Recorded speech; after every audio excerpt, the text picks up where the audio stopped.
stop. Hustling every minute, every second. Can't stop. Hustling. What a do word. Sunrise to sunset. DJ I can't stop. Yeah, baby. Welcome, y'all.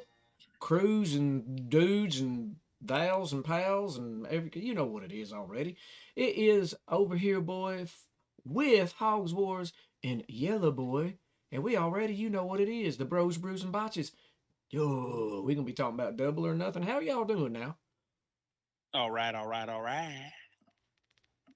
Doing fine. Party people. For you, the people. You people. That's what's up. How you All doing right. over there? Man, you know what it is. I'm over here just trying to live my life the only way that I can, hanging out in these rural mountains in an undisclosed location. Oh, I'm supposed to be an incognito anyway. Hold There you go.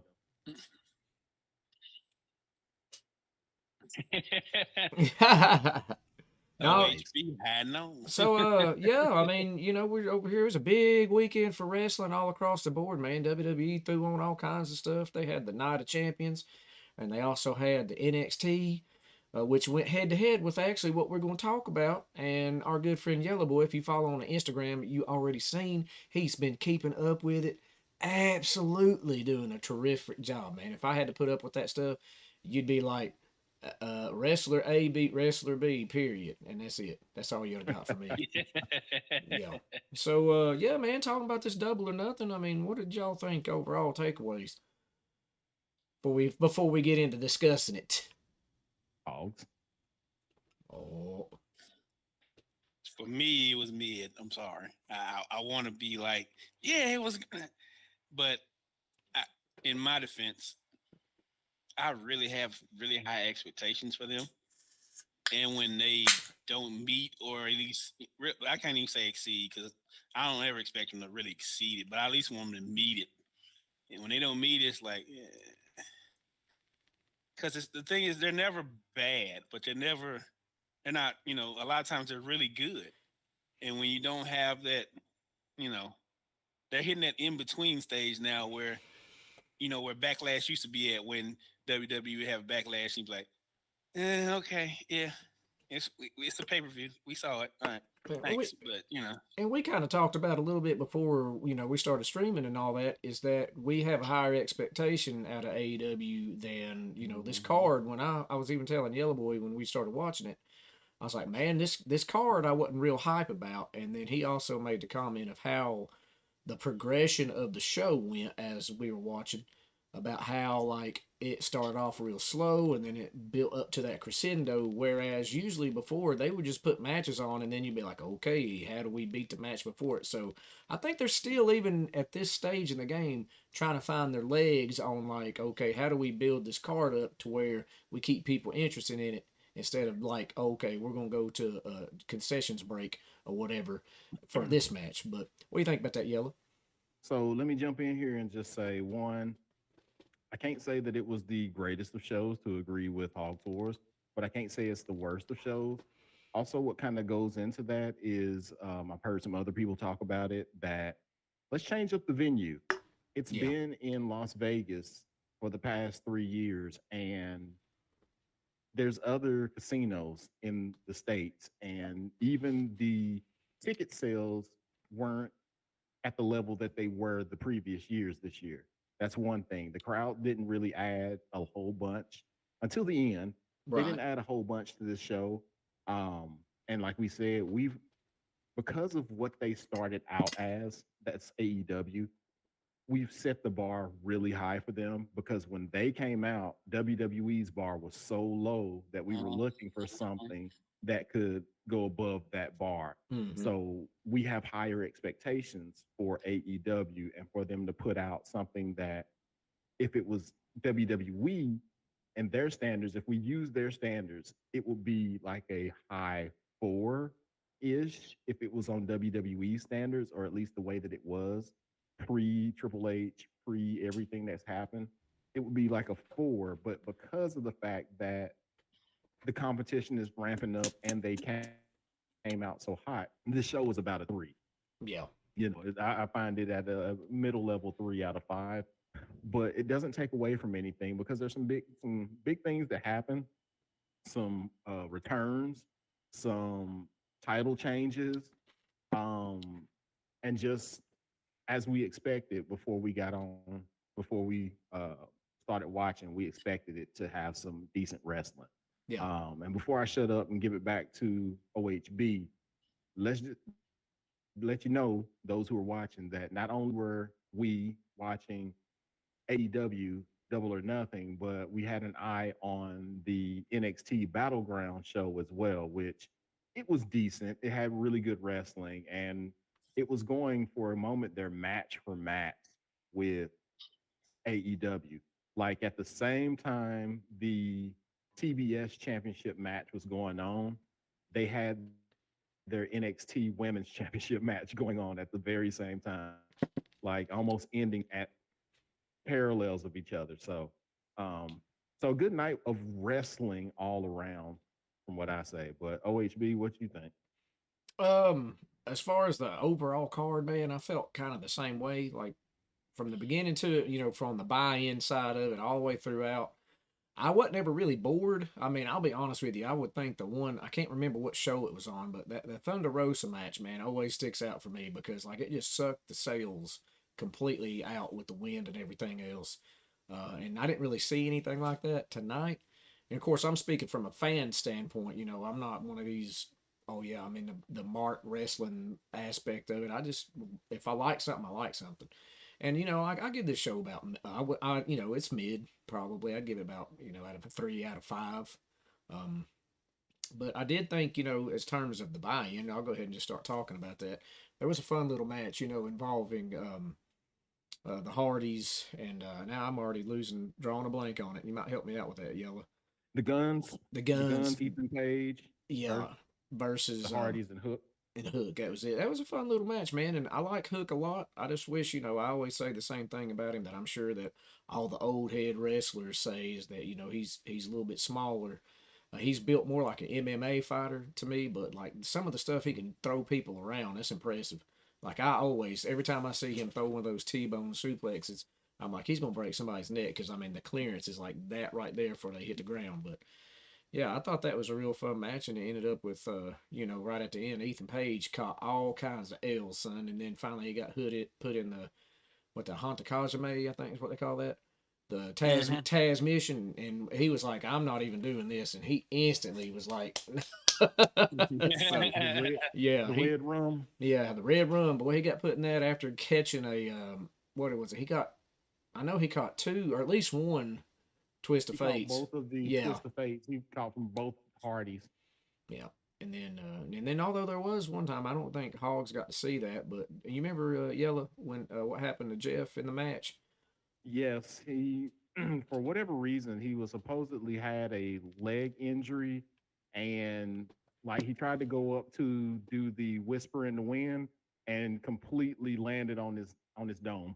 Yeah, it, Just it Oh, wrecked it's himself. brutal. And they even went into they even showed it on a replay, which makes me think maybe it was intentional. Yeah. I don't know. But yeah, I'm sorry that you missed out on that, Hogs. But the Hook and them they won that, and then it went on to essentially the introductions before the big. Go ahead. Before that, you had Dr. Martha Hart come out, Oh yeah, the widow of Owen Hart, to announce this was a weird segment, by it the really way. was. This Yeah.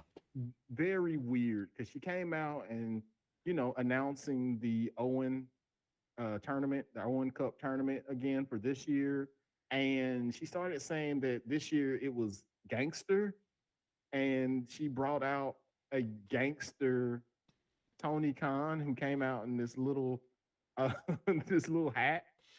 And I'm like, and she was like, it's gangster Tony Khan. And I'm like, no, that's definitely not gangster.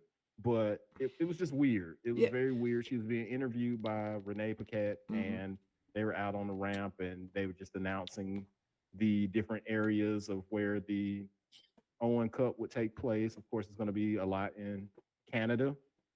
And I think a lot of it's going to happen on the Collision show, Mm-hmm. actually, when Collision comes out next month on the 17th, because they're doing a lot of shows in Canada, including Regina, because Regina rhymes with fun. Also, with yeah, I'm not gonna do that, baby. Saskatchewan. But and there was another thing that was weird too. You were talking about that. She's like, it's going gangster. And then they ran onto the Calgary Stampede and then was talking about everybody wear their cowboy hats. And then JR, he's like, I already got my cowboy hat on. And I was like, what's that got to do with gangsters, man? Like, Exactly. Right. whatever. It was weird. It felt like jilted. I don't know the best word to use for that, but it was very odd. It was just like very robotic. Disconjointed is the Yeah. word I think you're looking Yeah, for. yeah, that's exactly it. Discombobulated. That's a good show on Netflix too. It's disjointed. Wait a minute, that's a different word. Anyway, so but yeah, so that did happen. But then they had like the last 8 minutes of the buy-in was all the introductions for everybody that was going to be in the battle royale. Which I don't know. Did you get to see the battle royale to start it off, Hosworth? I got to see the lovely guy known as Mr. Orange walk in at the end, and then the show started. So Yeah, so that's when I got in. yeah, that's basically what it was. But Yeah. yeah, man, I don't really have a whole lot to say about that. Um, I don't know how much longer. I don't mean to spoil it, but we can talk about it. But I don't know how much longer Orange can maintain that championship before it needs to really go to like a Jay White or somebody like that, because they've brought Jay White in and they have not done really anything with him. But I don't know, Yellow. What you think? So, I think part of it is Orange Cassidy is his whole deal right now is the fact that he's been a fighting champion and he's been doing it week after week and he's just slowly but surely getting more beat up and more beat up. And I think that plays into the storyline. I know that you're saying that you don't know how long he can do it, but one, remember when he first started wrestling and how people were doubting the fact that he was a legitimate wrestler Yeah. and because of his gimmick. And so this kind of dispelled those folks because he's actually wrestling when he's doing it. If you've noticed, Wednesday to Wednesday, usually he's the opening match and the open challenge for the Intercontinental champ or Intercontinental the AEW International Championship is what's being defended Wednesday after Wednesday. And he's competing and he's competing at a high level, but he's also getting beat up. So whoever it is that's going to take the belt off of him is definitely going to be somebody that's like going to be a work rate champion, but also, the belt now will have its prestige because I think that's what he's trying to do for it. All He's right. making this such a work rate that he's bringing prestige to this belt almost more than the AEW championship itself because it's hardly ever on TV. MJF is hardly on TV. So Right. I will say that just like all battle royals, it's a 21 blackjack battle royal. For those who didn't know, 21 man blackjack battle royal because of casinos. But the problem with battle royals are that they all start out chaotic and it's really hard to follow any of the action. Cameramen, camera people, whatever you want to call them, fans, us watching at home, it's hard to kind of follow everything. And when the production tries to jump cut to one thing and then they miss something else and they jump cut to something else, it's really hard until you get down to the last few participants. I did like the spot where all the masked luchadors in the match started working together. And of course, Commander's going to do Commander things and walk ropes and flip out everywhere. Penta is going to do Penta stuff, package power drivers and flipping Canadian destroyers and stuff like that. Ray Phoenix is going to do Ray Phoenix things and walk the rope and do that kick. And, Bandito was also in that match too, wasn't he? Yeah. Yeah, because he did that stalling suplex and all of them was beating everybody else off of him while he was holding old dude and then dropped him. Phrasing. Yeah. Phrasing. Whoa. Whoa, yeah. Everybody was beating him off of him. Wait, Yeah, yeah. what show are you watching? Well, I was watching the same one y'all were. Just I just had my hands in my pockets. Oh, my bad. You were being Orange Cassidy. Yeah, That's what you were I doing. was excited.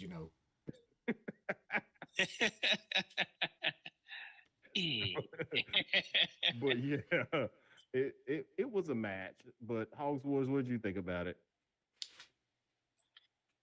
I did like the end.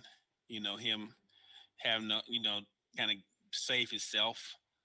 But also showing that, like you said, with his storyline, you can tell he's tired. You can tell he's a little beat up, and yet he still walks around with a backpack with the turnstile in a backpack. I'm like, Orange Cassidy, right?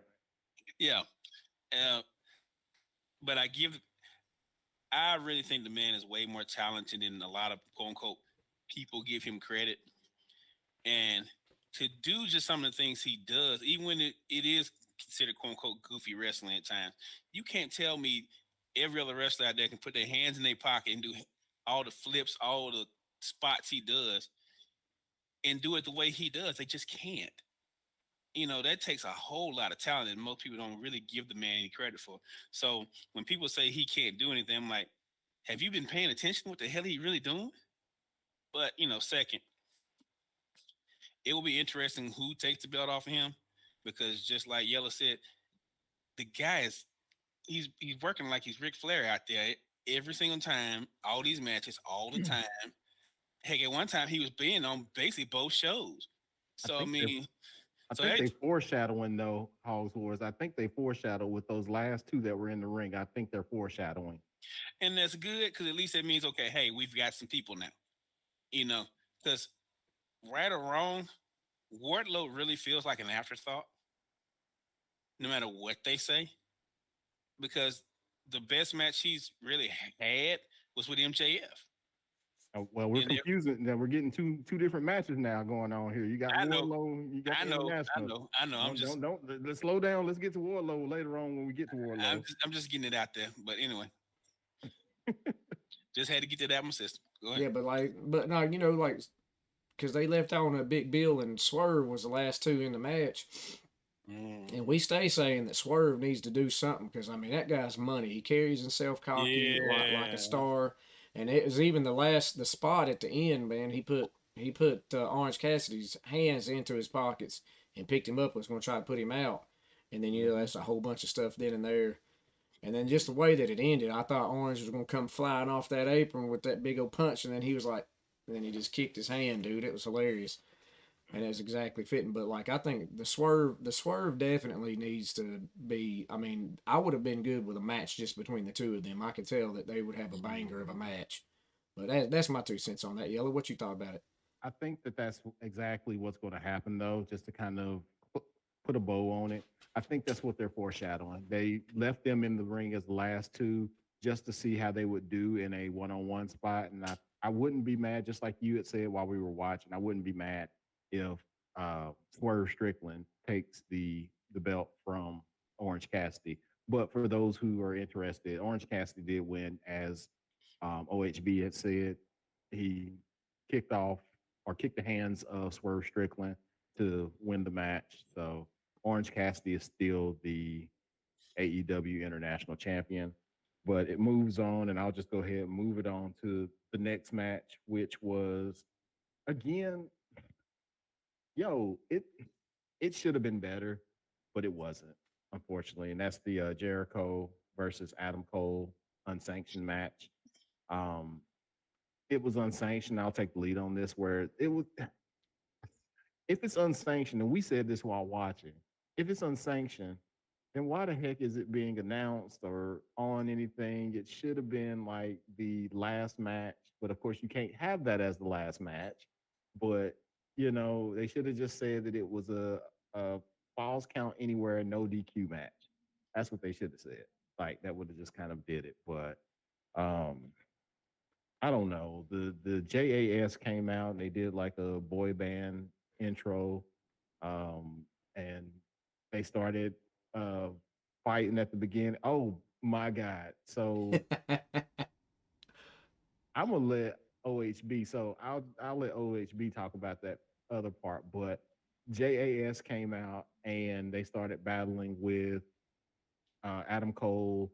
Um, I almost said Kyle O'Reilly. He ain't there. Roddy Strong and the enforcer, I guess. Sabu. The homicidal, genocidal, suicidal. You Sabu was you stay the overseeing. hell away from me. But yeah, so I'm gonna kick it over to OHB for what happened at the beginning of that match. All right, man. So like all that stuff was happening, then all of a sudden Sabu was in there and he was chair shotting, throwing chairs, doing whatever. But then he climbs up on the top rope, and I don't even remember who it was he dove onto out on the table, but he didn't jump or nothing. He climbed up and barely just like fell forward like that and like went through the table. It was he was lucky the table and everything was perfect because like I mean I was like, oh my god, he could have easily hurt himself worse than he didn't even have no business doing that. But No. he literally did like a tree would. If it cuts down, it just went whoop. There was no jumping or splashing. He wasn't even trying. He was just like, you know what, I'm 1,000 years old and my body's probably 14 times thousands older than that. So he just got up there and bloop. He did like that Sting forehead spot in that one match when he went through the table. That's how it was. He said, but yeah, then all they went away, and then it became the Adam Cole and Jericho show. I don't know. Did you get to see much of that Hogs Wars? Yeah, and there was some, some brutal spots here and there. Uh, it was definitely better than the first match. Um, it seems like right or wrong, Chris Jericho's having this kind of, I know I'm getting ready to retire, even though I probably really don't want to retire thing going on. And he's trying to have these, quote unquote super matches near the end. But a lot of times it just seems like it's taking him longer to kind of get really going. Mm-hmm. And then by the time they really start to get going, the match is almost over with. So it's like, I get it. You're supposed to be this, great heel. Okay, great, wonderful. But I don't know if you really need to keep doing some of this stuff. It just ain't getting the job done. And then I did like the finish, you know, but as I continue, uh, overall it's okay. That's the best way to put that. It wasn't, bad like Yellow said, but it didn't do it for me. I guess that's the best way to put that. Yeah, they did some spots in Here. there with Britt Baker and stuff where she came out Oh, and did Yeah, I some did stuff. remember that. That part was Yeah, and cool. then that kind of furthered her and Soraya, is it Rhea. Soraya's story, Rhea. and in their version of damage control. I can't get that out of my head, dude. I just feel like it's too similar. But The Outcasts. yeah, the Outcasts. But then I I was mean, looking for Big Boy and Andre 3000 to come out. yeah. Oh man, but Fresh is so clean. yeah, dude. But like the way that it ended, like you said, it was okay. But like the fans were not with it, and Mm-mm. Yella knows what I'm talking about. So if you want to tell the people, Yeah. you people, what happened? I mean, first of all, I don't think that this match, in my opinion, I don't think this match was better than the first one. I think this one was worse than the Battle Royal. Two, I have no idea why Jericho feuds have to last freaking 6 to 9 months. Like each feud that he has lasts almost half or more than half of the year. And it feels like that's what's about to happen with dear old Adam Cole, which Adam Cole, when he came back after his 9 months being out and almost had to retire, he said that he was going for AEW Gold. And what is the first thing feud that he gets into? Chris Jericho. And it wasn't anything but them looking at each other. That's what started this whole deal. He went in the ring uh, after Chris Jericho came down after he beat Danny Garcia. After coming back, his first match back, beat Danny Garcia. He's in the ring celebrating, and Chris Jericho comes down to get Daniel Garcia, and they look at each other, and that's what sparked this whole deal. Stupid. The other thing, he's punching, or excuse me, Adam Cole has mounted Giggity has mounted Chris Jericho and was punching him to the point where the match had to be stopped. It wasn't disqualification, wasn't a pinfall, it was via stoppage, which means this feud will continue because it wasn't a definite end to the match. My God, can we let Adam Cole move on to something else? Like you have, I know the Elite are doing something on their own. You have Bullet Club Gold. Gold. You have Bullet Club Gold that's their own, and there's a feud for Adam Cole because he's got his own little group. He's got the undisputed elite or whatever you want to call it. I mean, as soon as I guess they're waiting until Kyle O'Reilly heals, but God knows when that's going to be because it looked like it was bad. It looks like it may be another year before Kyle O'Reilly can come back.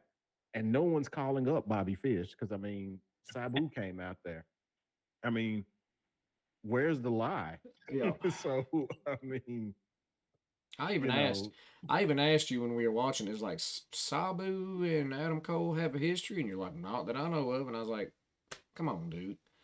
no, they because Bobby Fish burned the bridge so Mhm, badly and destroyed mhm. that mother sucker, put it down like gasoline, bombs, everything on his way out. That it will take some time because you never say never in pro wrestling, but No. it'll take some time before they ever will let him come back because of the things that he said about AEW. So anyway, wasn't my cup of tea of a match. Um, Hogs Wars, or excuse me, OHB. You have anything to add that we already done discussed about this? No.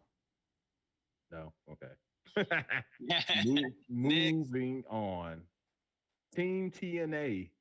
Jeff Jarrett, Jay Lethal versus FTR for the AEW Tag Team Championships. OHB, what you got, man? Man, I only have one thing, and that is something I did not expect, and that was Ref Audrey got absolutely annihilated by Karen Jarrett with a guitar. I did not see that coming.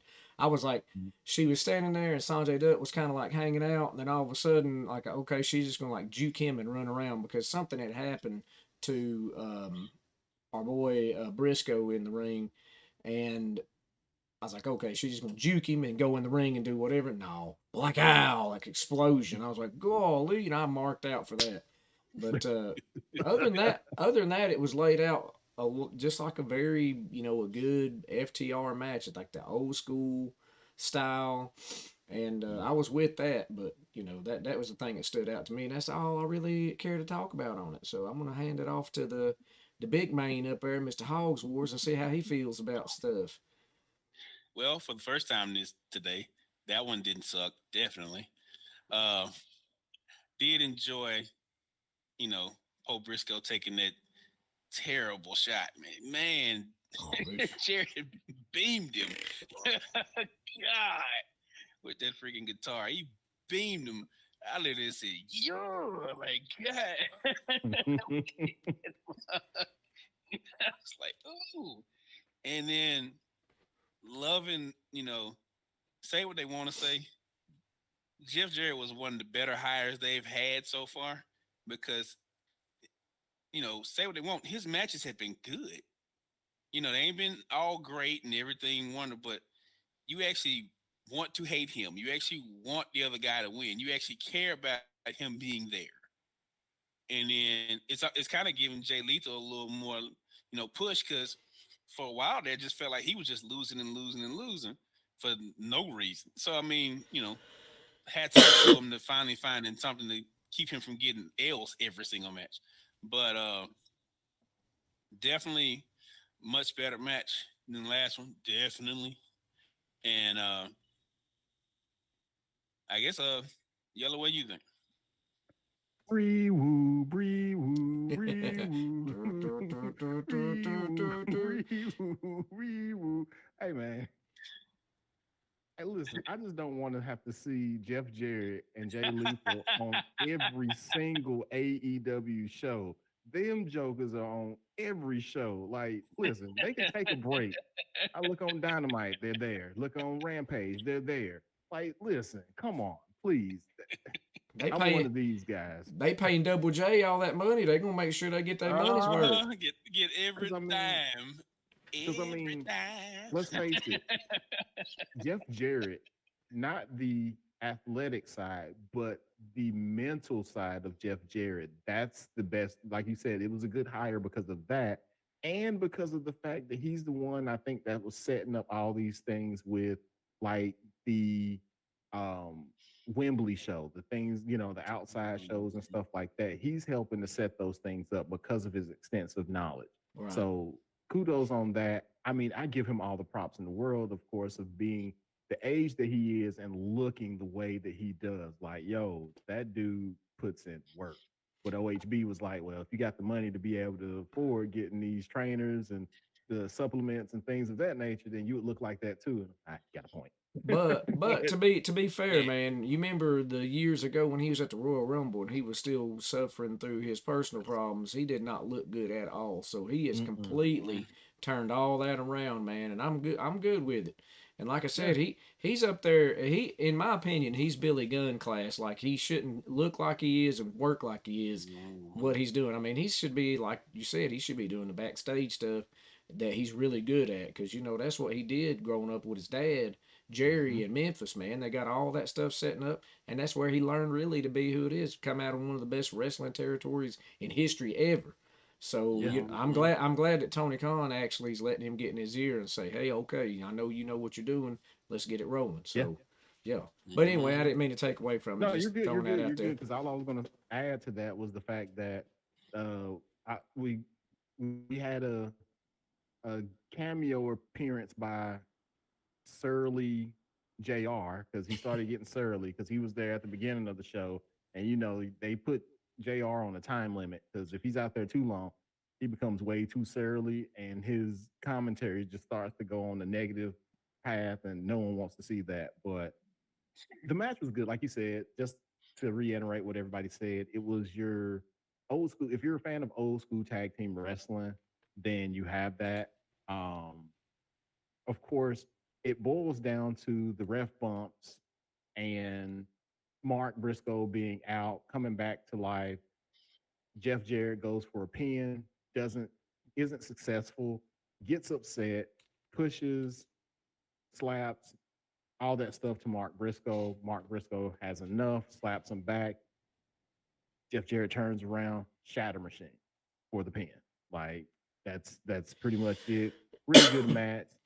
I think this is the beginning of where the crowd starts to come alive because before this, the crowd was kind of, well, no kind of about it. They were dead. So um, they were really dead. And I don't know, maybe it was because there wasn't that many people in the seats. Because if you looked at the camera side, there were a lot of empty seats on camera side. So yeah. Anyway, next match or before the next match, there was a backstage segment with Chris Jericho and Saraya, and Chris Jericho was upset at the fact that he got beat and how Adam Cole's a cheater and yada yada yada. And before they even said it, I just blurted out, "They're going to do a mixed tag match on Dynamite, aren't they?" And as soon as I said it, that's what they asked for: a mixed tag match, Chris Jericho and Saraya versus Adam Cole and Britt Baker on Dynamite.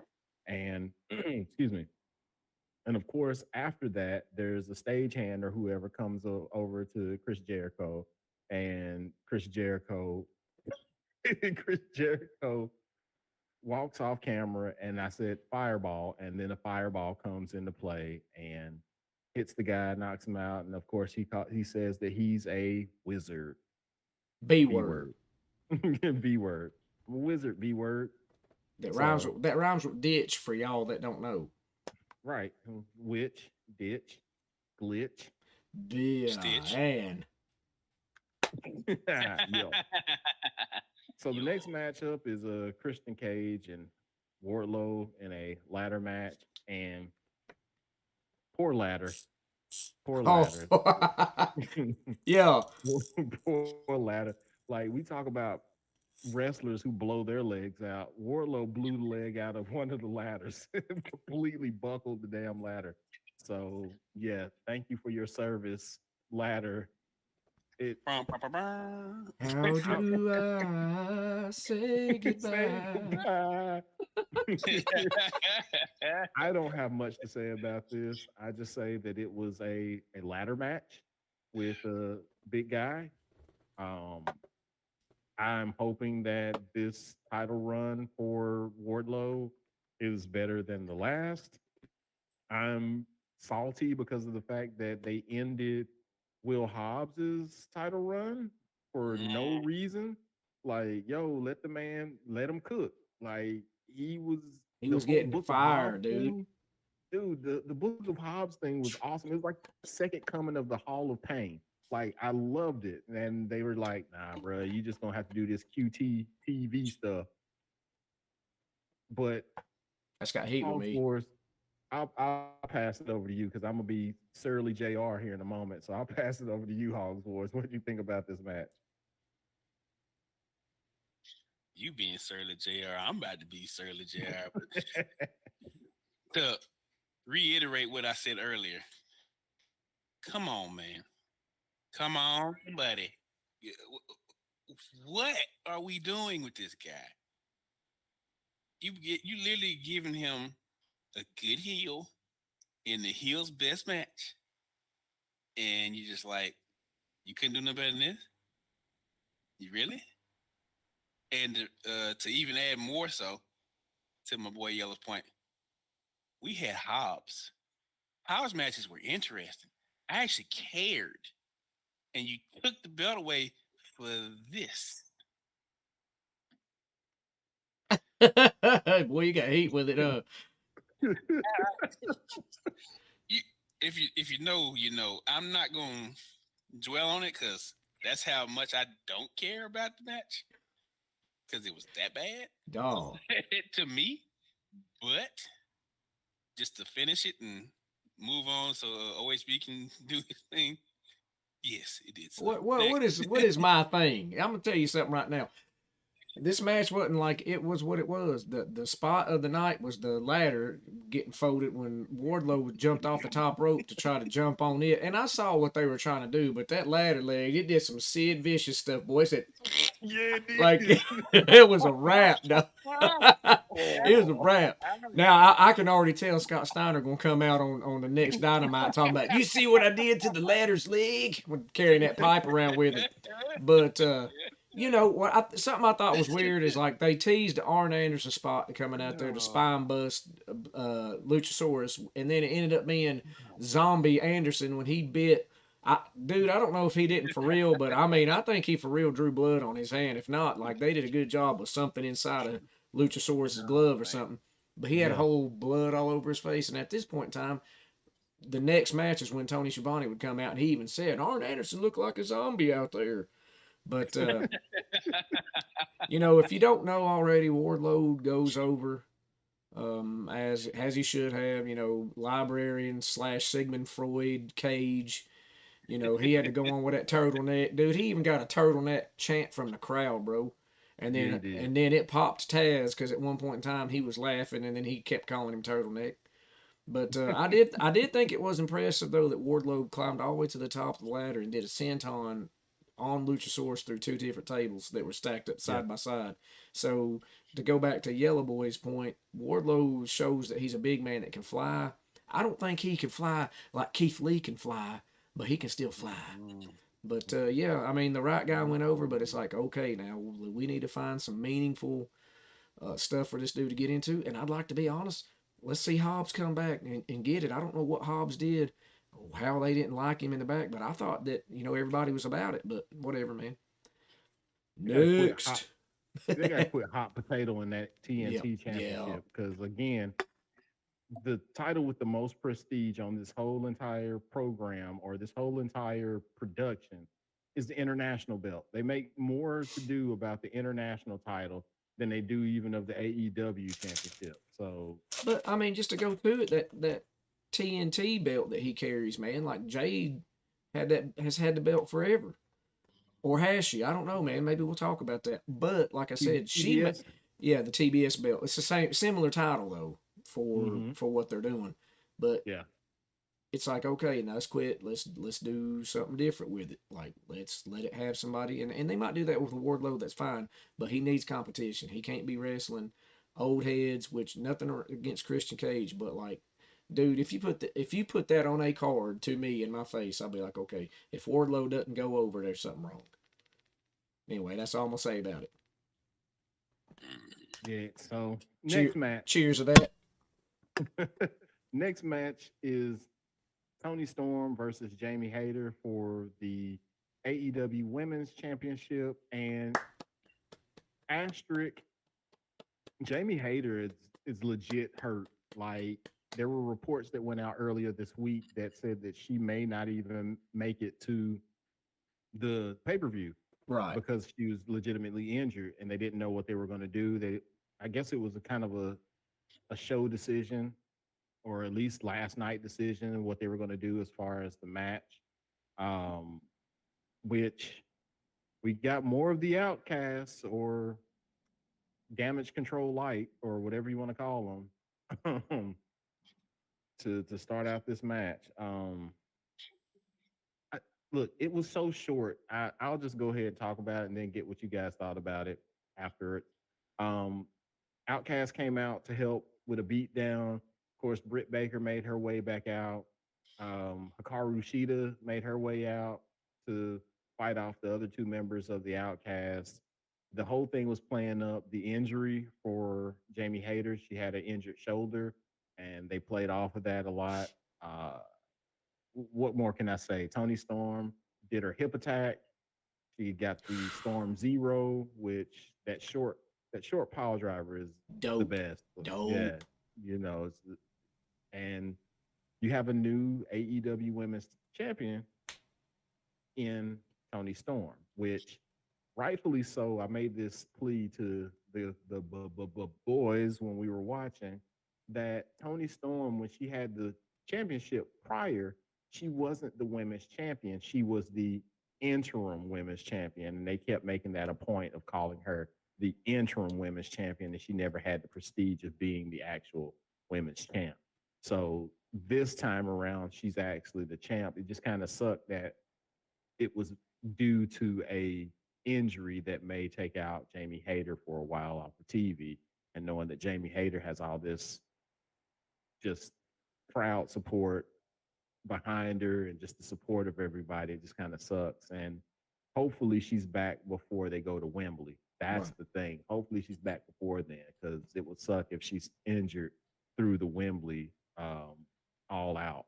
So, but Hogs Wars. No, let me go to OHB first. OHB, what did you think about this match? Man, given what you were telling us during the match, like the way they started it out and just working that arm over, leads me to believe that maybe that wasn't actually the injured arm. Maybe it was the Mhm. other one, but the way that they played that out, it doesn't matter. It gives a very compelling reason to write her off for a little bit. Like they worked that boy over. So Yeah. much so that she even hit, she hit her finisher and it wasn't enough because she couldn't muster the strength. And then, she tore off with the tape and she did the flex like she does. It just wasn't enough though. Like that, like I said, that little short pile driver, that is, to me, is probably one of the best moves in of any wrestler right now. Just how quick it is, and there's like just it's literally no set. I mean, there's a setup, but there's not a long. Hey, look at me! She snatches it in, blow, and that's it, dude. So like, I think they did a good way of writing her off instead of like you said, just making it she had to vacate the title and then once again Tony Storm becoming interim champion. But Hogs, what'd you think about it, my boy? Mm. It did what it did what it needed to do. You said it best right there, man. That's For what I sure. said. It Yup. did what it needed to do. You both explained all the ins and outs and the bells and whistles. That's enough for me. Yup. Next. Next, it is then. We had the House of Black versus the Acclaimed and Daddy Cheats with the House Rules match. And I don't know all the rules. I'm not about to get into it. There's a set of rules for the House Rules matches, um, and with the spooky lighting and all that and stuff like that. There is definitely disqualifications. I know that was one of the big rules, and the challenger always gets to pick the stipulation of the match, in which they foregoed it. But I hope you talk about what Max Caster said because that had me crying. Go for it. You go for it. Okay, so as everybody knows, Matt Caster comes down there and he does all the Max Caster things where he puts the rhymes together. But then he said, Buddy got the C word that rhymes with luck by a dude named Dominic, and I died. I was like, dude, that is the best. But yo, I don't know, That's man. good. Yeah, that's all I'm gonna say about that. I'm gonna let y'all finish the discussion out on this match. Hogs Wars, what you got? Yeah, it didn't suck. I will say that. Um, it definitely was, as we say, much better than the two before. It's going, like Yellow said, it's going Oh, in the right direction. Um, I always like watching the Acclaim, especially with especially with Billy Gunn out there. Man, just to be that swole at 60, bro, just stupid. But really enjoy how Bowens, has kind of taken that Ricky Morton job and kind of, takes that L for every little tag match and, builds that hot tag. Really enjoy that. Um, Other than that, it's just a pretty decent match to see. Yellow. Yeah, they worked over Anthony. The psychology of the match is they were working over Anthony Bowens a lot, and they were preventing tags. Like more than 3/4 of the match was Anthony Bowens in there to go for the hot tag to Daddy Ass, and of course Billy Gunn goes in there and does his thing. Man, he's got the hot tag and Howitt. House of Fire until Flame. Malachi Black put an end to that with a black mask. I don't know what they're calling it now in AEW. Is it still called a black mask? I thought so, but it seemed like they changed their mind every so often. Yeah, he hits him with a black mask in there, or whatnot. For a, I don't know if I want to call it a rare loss to the Acclaim, but it was Daddy Ass that took the pin. So, Mhm. it wasn't Max Caster or Anthony Bowens that took it. So I guess it's okay. Um, and House of Black. Okay, so I'm about to put over a whole bunch of people, a whole bunch of stuff. So let's put over the fact that our homeboy, friend of the channel, that belt guy with those new tag or trios belts, So those black clean. belts, very clean, very clean. A1 on those, dope. Um, Two, House of Black should be doing more. You remember that there was a stint in time where people were thinking that Aleister Black or Malachi Black wasn't going to be there any longer. He was going to do something else, go away. They brought him back, and it looks like he and the House of Black are going to be a staple to that collision show.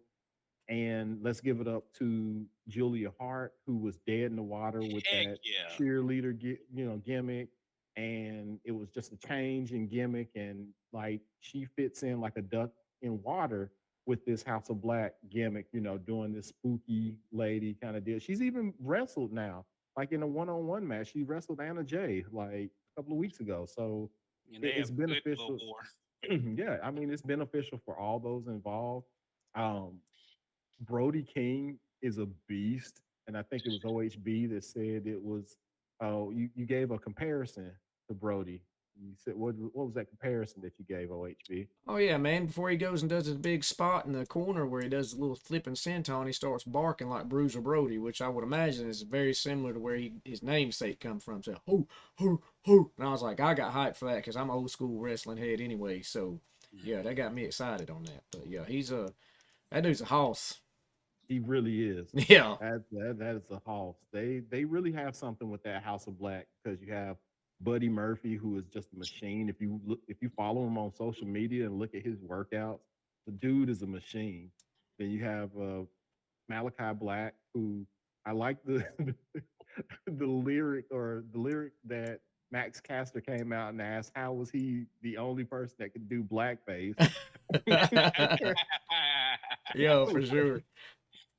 Like, yo, hey, you just don't be caring. But it was a good match. It was house rules match.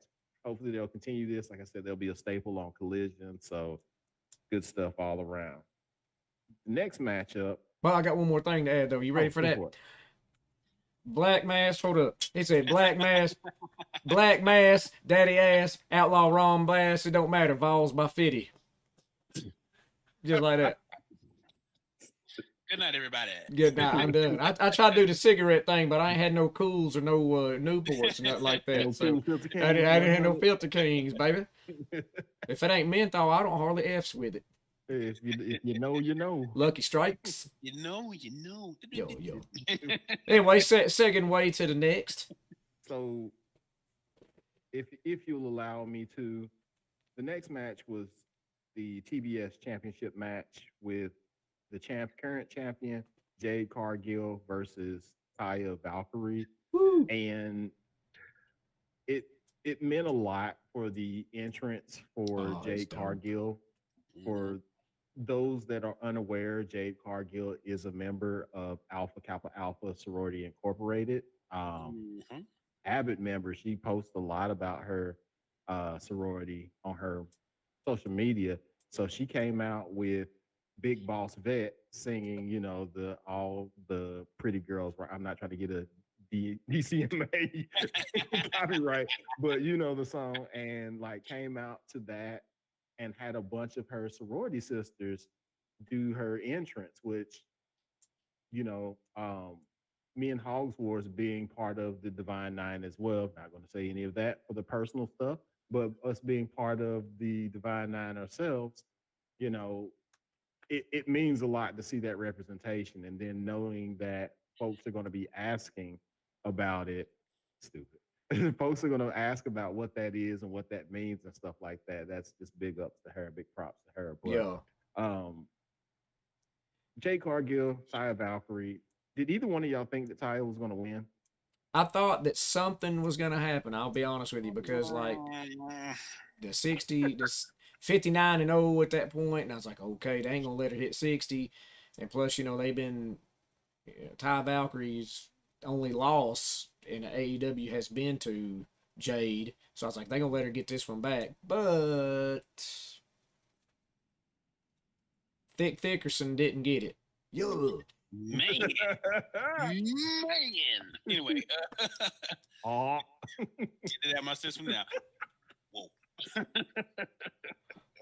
Hey, there was a spot in there, buddy, that Taya hit Jade with a blue thunder bomb that folded Jade Cargill, buddy, like a church seat. Like she did it good. Church folding chair.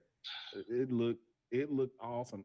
And we also talked about the fact that incrementally, Jade Cargill matches have been getting better and longer. They've been giving her more time each time she goes out there and wrestles. For those who are criticizing her, number one, understand that they don't have a performance center like WWE. Like they have to get their reps if they're doing indie shows or if they're doing some of their now house shows that they're doing, which is not on the level of WWE at all. So her being in her second, third year of wrestling and being able to carry on a match this much without having all of that machine behind her says a lot about her. And I believe OHB, you said during the match, you said, man, if WWE doesn't give her a call at the end of her contract, they are fumbling, a major fumble. Like she's that good. But so, well, anybody that want to add anything before I? Yeah, I do. Before you finish it up, there was that other spot where Tyra had her locked up. I thought she was gonna do a surfboard, and then she stomped her head right down to the mat. And that, I mean, and Jade's sell job on that was like Brock Lesnar selling the curb stomp that one time. Like I thought it was a wrap, dude. She hit that. I was like, oh, she dead. But yeah, that's all I'm gonna say about that. Dead. She did. But she wasn't. She ended up hitting dead in hell. Hitting Taya Valkyrie with the Jaded for the win. Me and OHB both said we thought that there should have been more. It should have been more than one Jaded, or at least she should have hit her with a big boot or something like that afterwards, and then another Jaded. Yeah. But one Jaded, she goes to 60-0 as your reigning defending TBS champion. But so But so Mark Sterling gets in the ring and starts to run his mouth, basically saying that there's no competition, there's no one here, la la la la la. She's willing to put the TBS championship on the line anytime, any place, anybody. Who made the return, guys? Chris Jenner. Dun, dun, Oh, dun, okay. dun, Yep, that's who it dun. was, Chris Jenner, and Yo, had the had the camera crews behind her for the Kardashians and all. I mean, no, the what? the Wheaties stomp, but it wasn't the same person on the Wheaties box. She was wearing the heels. I'm telling you, one thing's definitely, she was definitely thinking, you're So Hogs Wars with that. Who came back? Who made a return? my favorite alien, Chris Statlander. Oh yes, oh yes. Dun, dun. Chris Statlander makes her return.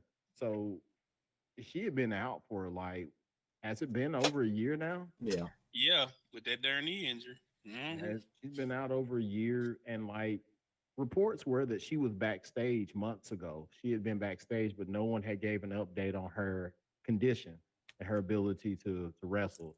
So it was a pleasant surprise, which in this day and age, it's hard to make surprises with how dirt sheets and stuff like that are reporting. So her being able to come out as a surprise and challenge in an impromptu match for the TBS championship, the crowd was behind this. The crowd was with this. Mhm. OHB, I'll let you go ahead and take it home on this. I just want to set it up. Man, Chris rode in there back and forth, so it wasn't just like a squash, but she came in there. Jay got a little bit of offense, managed to get out of the suplex maneuver, but then she got caught at the end. What I thought, I told Yellow Boy, it's like, oh my god, I don't know what she calls that pile driver she does. It's kind of like where she does the inverted tombstone, but then she grabs them around the legs. But I thought when she dropped Jade on her head, I was like, oh, she dropped on her head for real. And that was 1, 2, 3, and you have a new TBS champion, ain't it? And if I can step in for just a second, Yeah. before she got injured, one thing I know I said on one of our little reviews, I said she has got to be the one to beat her because she is the homegrown talent. She is the only one who came in at the same time about that everybody was like, if they just push her just a little bit, she gonna do something. But every time I turned around, they kept saying she just kept being injury prone. So I'm hoping, I really am, because I really think she's really good talent, that they push her to the moon. Because if you can do that for one, please do this for her. Because you can tell she's ready. You know what I'm saying? It's like she already got a package. She always look good. She already, changed her look so she's darker, blah, blah, blah, whatever. She's ready. I just want to see him really push her. That's all. Well, that was already in the plans, though, my friend. They had already started pushing her. Remember, she had dropped that alien gimmick right before she got injured and was out. She started doing, she changed the green face paint and had like the black stripe across her face or whatnot. And they were really like, she was featured prominently on Dynamite before she got injured. And she was showing up on all the other shows as well, getting big wins and racking them up. And that was the plan. The original plan was, I believe, for her to dethrone Jade, but she got injured. And because she got injured, they kept doing this. Well, let's do this Goldberg type role. And in fact, if you listen to the crowd during the match between Taya and Jade, if you listen, the crowd was saying Jadeberg. They was chanting Jadeberg at her because of the fact that they just had her on this, tremendous win streak. And it was almost to the point like if Chris didn't come back now, like they had made Jade so unbeatable, it wouldn't have been believable for anybody else to come out and win that championship. So it had to be no one else but Chris. But if she would have been out longer than what she had been, I don't think it would have made any kind of sense, for Jay to get beat. So it did what it needed to do. And it was pleasant to see Chris Statlander back. And I agree with your sentiment, Hogs Wars. I hope that she can stay healthy and not get injured and continue this championship reign, because you know who I think would make a good challenger for her? Athena. Yeah, I agree with that. She's been on a major role in ROH, and like, yeah, Man, killing the game. yeah, Killing the game. If you have not watched any of her matches on ROH, please go look them up. You know how YouTube is. I ain't gonna say it, but you know you know if you know. So go follow ROH on YouTube. They hey, show get on the there. Get they on. they show the previous week, like a day after they show the recast on YouTube. And I mean, she has really been killing the game. Her, Willow Nightingale, and even to a certain extent, Sky Blue. They've been trying to Yeah. push her a little bit, but she's still really green for the sake of argument. So I mean, but Athena, man, and she's taking all these indie ladies and pushing them to the moon at the same time because she's making them look great before she crushes them. So it is what it is. So, Yeah, but back to the point. yeah, no, I just think it would be a good, because if you don't have Jade in the championship contention after this, like, give her a break first and then build her back up into that championship. Please don't let her be gate kept by Nyla Rose, because that seems like it always happens. She always the gatekeeper to championships. Just let her get involved in something. But that leads us to the penultimate match or main event for the show, which is the Four Pillars match. You had Sammy Guevara, uh, Jungle Boy Jack Perry, Darby Allen, and the AEW champion MJF, Maxwell Jacob Friedman. Before the match, as Sammy Guevara came to the ring, he came with his wife, not Ty Conti, that was her married name, Ty Mello Guevara, and they announced that they are having a baby, which kind of explains why Ty has not been wrestling in ring. So congratulations to Ty and Sammy for that. Um, and hey, look, y'all, do we have to always have Darby Allen's film school project before we watch his matches? Like, there's always a film school project that he shows with black and white in a car that's burning, jumping over a house with a cow driving or something. I don't know. Like, dude, come on. I'm Spielberg, bud. What are you talking about? Everything I do is immaculate. Nah, he's Tim Burton, fool. That's Tim Burton. Man, about to make Edward Scissorhands 5 or something. Oh man. But we got the film school video of him in Vegas with the Elvis impersonator. I don't know, man. Look, Jesus. Sorry. That popped me. I'm sorry. you had that, and then you had MJF come down from a elevated throne in his devil mask. I don't recall what Tony Schiavone said. Like, what did he say? He said, "Really, really?" Yeah, he did. He said, "Really?" He was very upset. He said he's so full of himself. I can't believe it. How full of he said, how full of himself can a person be? I just don't understand. Yeah, man. So OHB, what you think about this match? The Four Pillars. The Four Pillars, like Jack Perry needs to go on and either poop or get off the pot, man. Because he always is teasing doing some sort of heel stuff, and I don't need him to be a heel. But as we said, and you pointed out, Yellow Boy, and Hogsworth even, that maybe he'd be better off as a tweener, like not like a Steve Austin type, but like a Steve Austin type. But dude, his promo work needs work, man. He sounds like white meat babyface all day, and like I think the fans is getting to where they're like, man, like we need something else from you. So either get him with somebody that can talk, or let him start, letting his actions speak more than his promos do. But other than that, man, the match itself, like there was some really killer spots in there, and it shows you how athletic all these men are in this match. Dude. Mm-hmm. Even MJF, he's probably the most physically bigger of all of them, and he's still Mm-hmm. out there doing stuff that you're like, okay, like this the future of it right now, and they still going with it, which is why I appreciated the four pillars aspect of it, but. I'm not gonna give away any of the spoilers of it because there was just a whole lot going on in this match, and it ended the way that I thought it should end, and it was perfect. Mm-hmm. And Hogs Wars, what'd you think, man? Definitely didn't suck. Definitely a good match. Definitely. Uh, piggyback on one point. I'm not gonna keep dogging the man down just because his promo work isn't the greatest in the universe. Because Lord knows Goldberg made millions off just saying you're next. So we Yo, gotta let that slide sometime.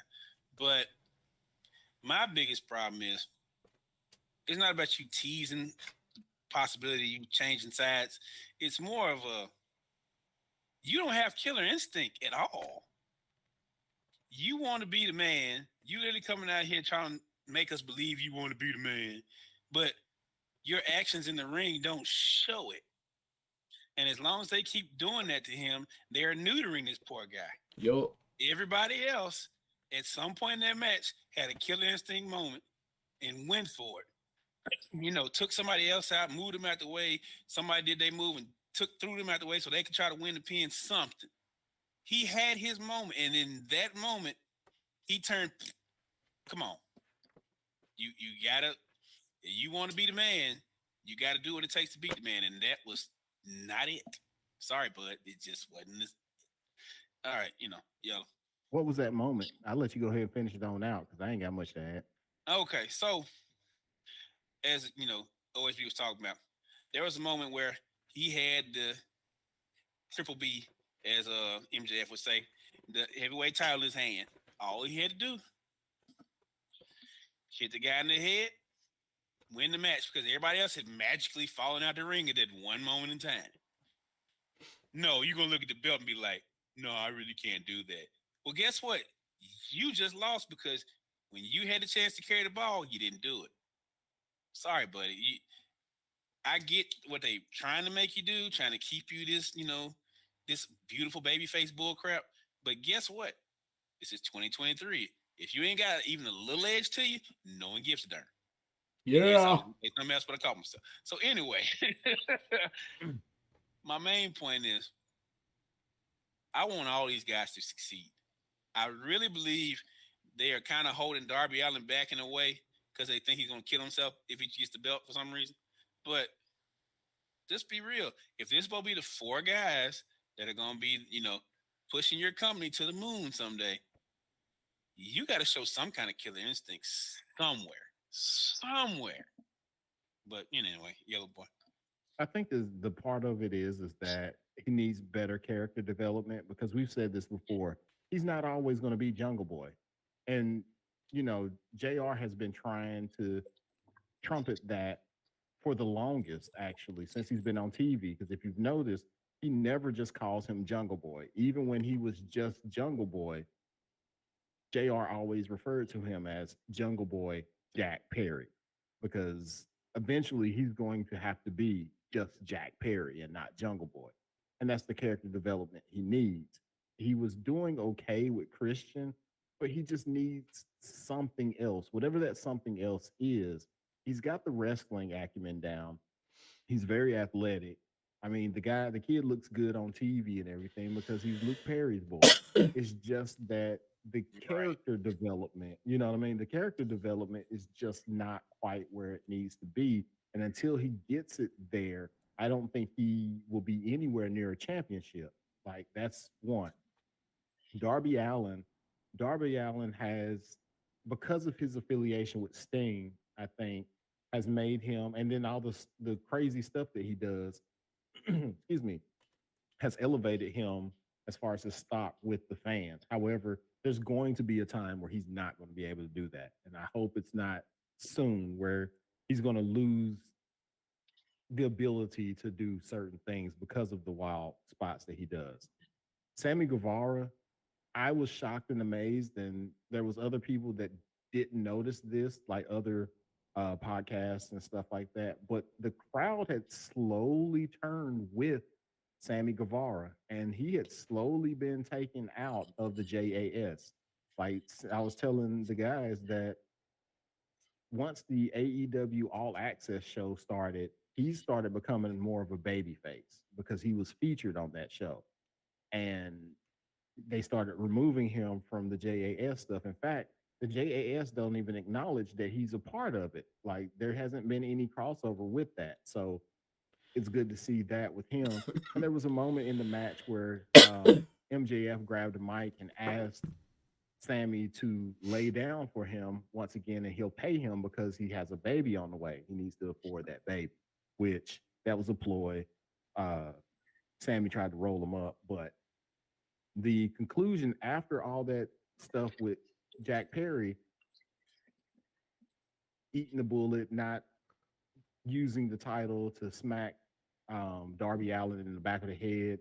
Well, Darby Allen gets up on top. He, gets um, Jungle Boy down, gets up on the top rope to do his coffin drop. MJF slides in, slides the title belt onto the chest of Jungle Boy. Darby Allen jumps off for the coffin drop, hits the title, ouch, rolls Jack Perry out of the ring. 1, 2, 3 pin. MJF retains the championship, which that's the right call. Yes, and not only that, that Joker, right before that, Darby tried to hit him with that little, was it headlock takeover? Headlock. Win the match. Yeah. And then I forgot he did do that. When he tried to do it, because that's how he lost the first time to him. All of a sudden, MJF in poetic fashion did it to him again and finished him off when he got the 1, 2, 3. He picked him up and looked at the crowd and went dirty, and rolled him over, dude. It's dope. Yeah, headlock takeover for the win. Sorry, I omitted that part. He did the headlock takeover for the win. MJF did just because he can. Which, like I said, that's a good call. Mm-hmm. Which it begs to question who's going to be the next championship contender after this point. Like you've already made the other 3 pillars, and they need to go back to the drawing board. So who's next? Who's available at this point? It's the question to mill around. Yeah, but to not stay up too late with everyone.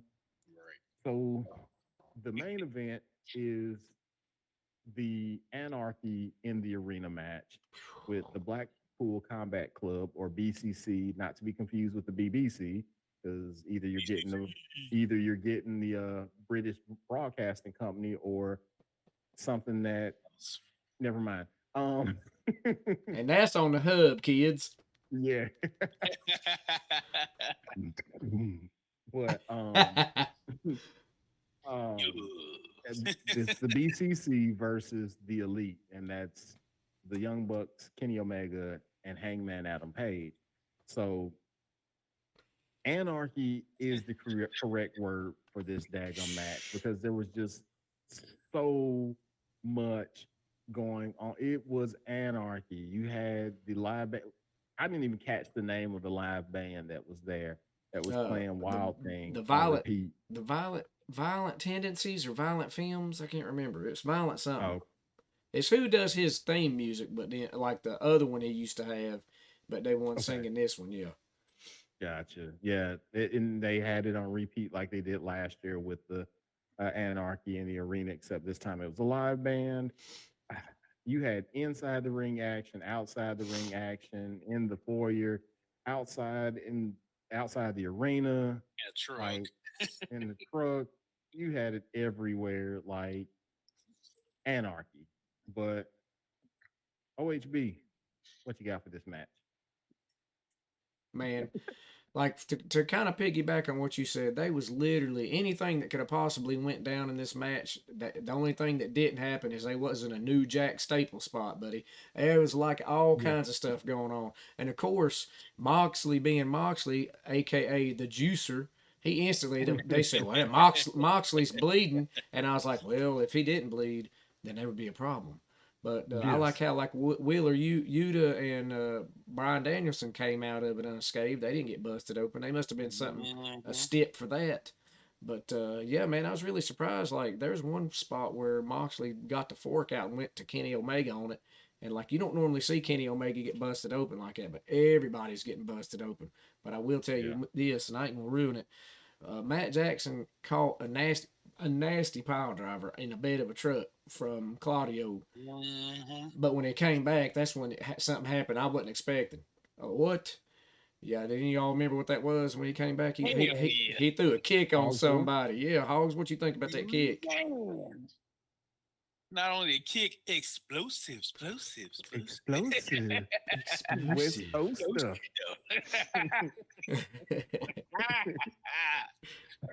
Man, Oh, my real G's real. Kick it with me. that moment, that, mo- Real homies that still moment when kick you it with decide, me. I'm gonna show you what a real super kick is. Boom, All the real elitesters know. man. Stupid. Indeed, do. Real kicks. Chronic shoes, that blues. But anyway, When he kicked you last night, baby, baby, people, he blew your face. blew mine. I Sorry. had this baby. Oh, man, that's great. My bad. Now that I'm sober, you ain't that fine. And we not trying to get DMCA, Anyway. man. Anyway. But afterwards, Claudio says, forget this, and rips the shoe off. And here comes Moxley. I think Mick Foley back in the 90s. Let me throw the thumbtacks on the ground.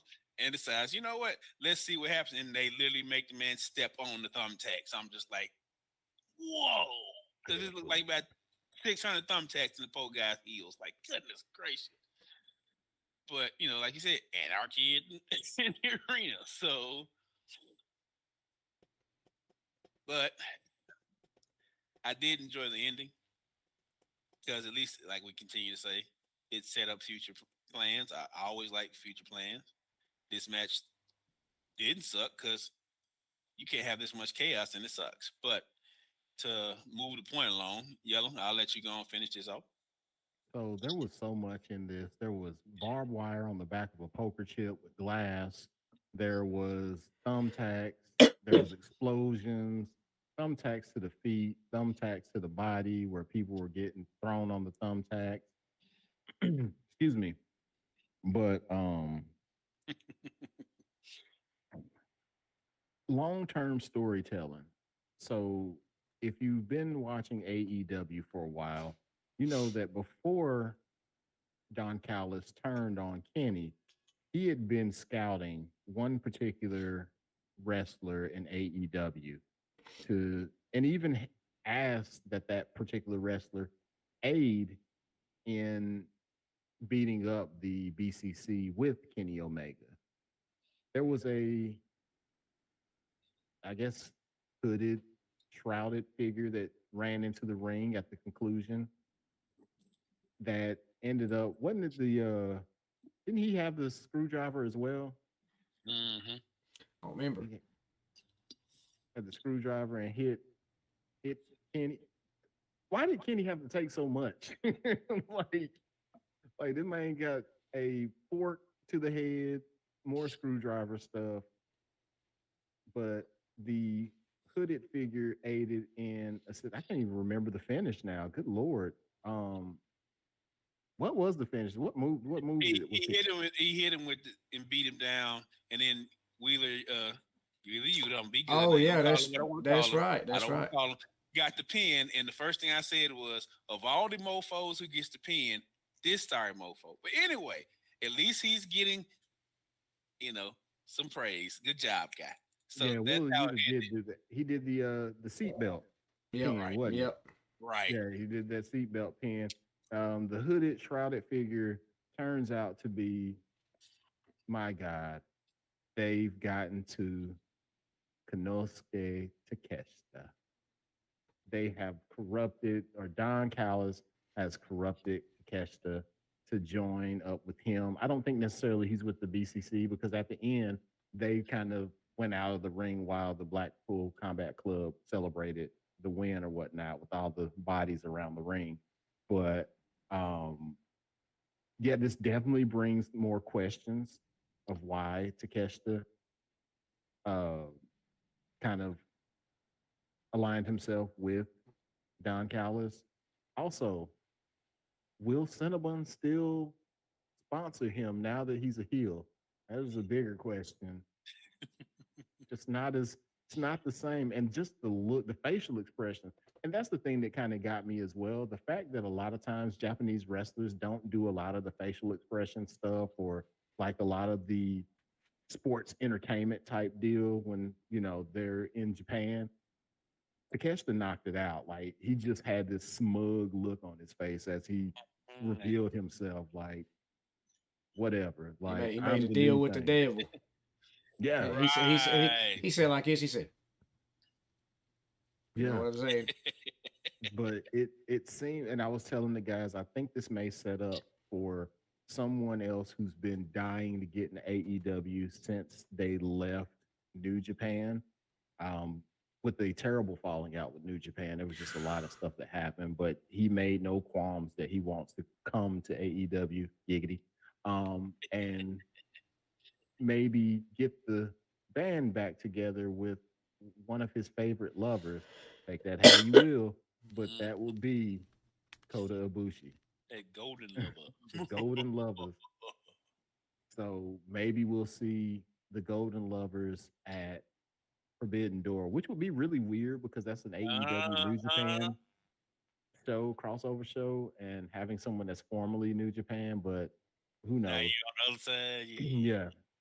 So it may, but overall, we already talked about overall. This was a medium show. So I like the last few matches for me, but yeah, it crescendo.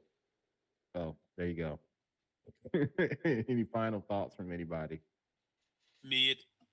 Mid, mid. Okay. I mean, So there was some upside to it. No, I'm just messing. It was mid.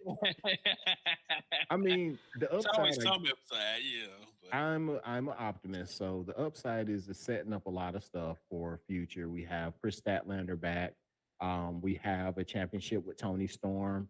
That she's actually the women's champion. We have hopefully closed the book on the TNA tag team going for the championships and go ahead and slide that on out the way. What's up, OHB? Also, one thing too is that they're setting up something between Stark and Jay White. Yes. So Ricky Or Starks and still Jay. or continuing. Yeah, they so gotta they did the work no, in on that too. So it's like they keep milking it, but they need to do something. Anyway, keep going. But I think that you can't, because of what's going on with the BCC and the elite. I think that's what's kind of putting a pause on Jay White and Juice because you can't. I mean, you can, but it convolutes things for folks or whatnot. The average fan to have them the BC gold against the elite and all that comes with that. So I just think that they're putting a hold on it for now. I mean, they'll make some references. And I think what will probably, and also I talked about it, was the Undisputed Elite or whatever you want to call Adam Cole's group, because you don't have them fully there. You can't necessarily, but you possibly could once they get done with um, Ricky Stark, have Juice and Jay go against Adam and Roddy. Like there's something there. There's 2-on-2 there, unless they add somebody else to it. But whatever. Juice, he's a good one. Juice. That was a good one, Deep Blue Sea. But yeah, it was a lot of wrestling this week. Night of Champions was great. Um, again, I didn't watch it, but I did report on it, and the swerve at the end was awesome. NXT seemed like it was a decent show, and AEW, it for what it was worth, it was okay. It didn't suck, but it wasn't the best for me anyway. Yeah. But I got to do my plugs before I get on down and then turn it back over to the hands of OHB. Plug in, plugging away.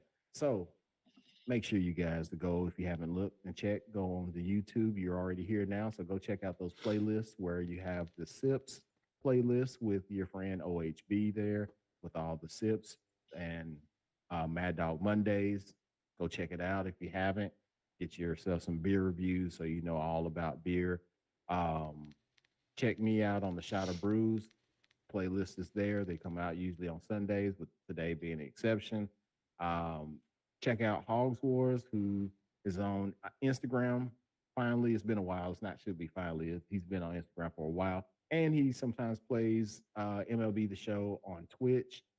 I'll play on Twitch, WWE 2K My Rise, with having um, fans give me or vote for me to play whatever or make my selections. So check us out on Twitch. Usually that happens on Tuesdays, Wednesdays, and Thursdays. So check that out. Am I missing anything? No. Not at the moment, no sir. No, All man. right, cool. So, yo. Beans. So please follow, like, share, all that stuff, guys. It helps us. We're trying to make our way to 1,000 subscribers, but we can't get there without your help. So whatever you can do, it doesn't take much to hit a like for us or put something in the comments. Like OHB's asking for comments for different things, the beers to try. I'm asking in the comments to help me with the rants that I'm doing on Sundays now. Help me out with those different rants. I have 60 seconds to talk about stuff. So help us with that. If there's something that you want us to talk about that we haven't been talking about in wrestling, put it in the comments. Go to Instagram, go put it there. Let us know. We want to be here for you, the people, you know the gimmick. Just help us out, y'all. We really appreciate it. So anyway, I'm done. Yeah, if y'all see on the screen all over here, you see like the Instagram and stuff. If you want to see a complete list, you go check out Linktree, and then you do / Bros, Brews, and Botches. But you can also see that in the links and all of the descriptions and the bios and all that fun stuff. And that'll show you everything you want to see. Plus, shout out to Elevated Creations for making all of our merch. We can get stuff on there. They got tank tops rolling out. And then also to DJ L Spade for providing us the wonderful intro music that we have, what's called Hustle. Go check him out on Spotify and other music venues of yo mother choice, ain't it? Yo. Anything you got left to say there, Hags Wars? Negative Ghost Rider. Yo. Well, I guess if that's a negative on the Hogs Wars front, and for Yellow Boy and Hogs Wars, I've been OHB, and you know what? We out, ain't it? Peace.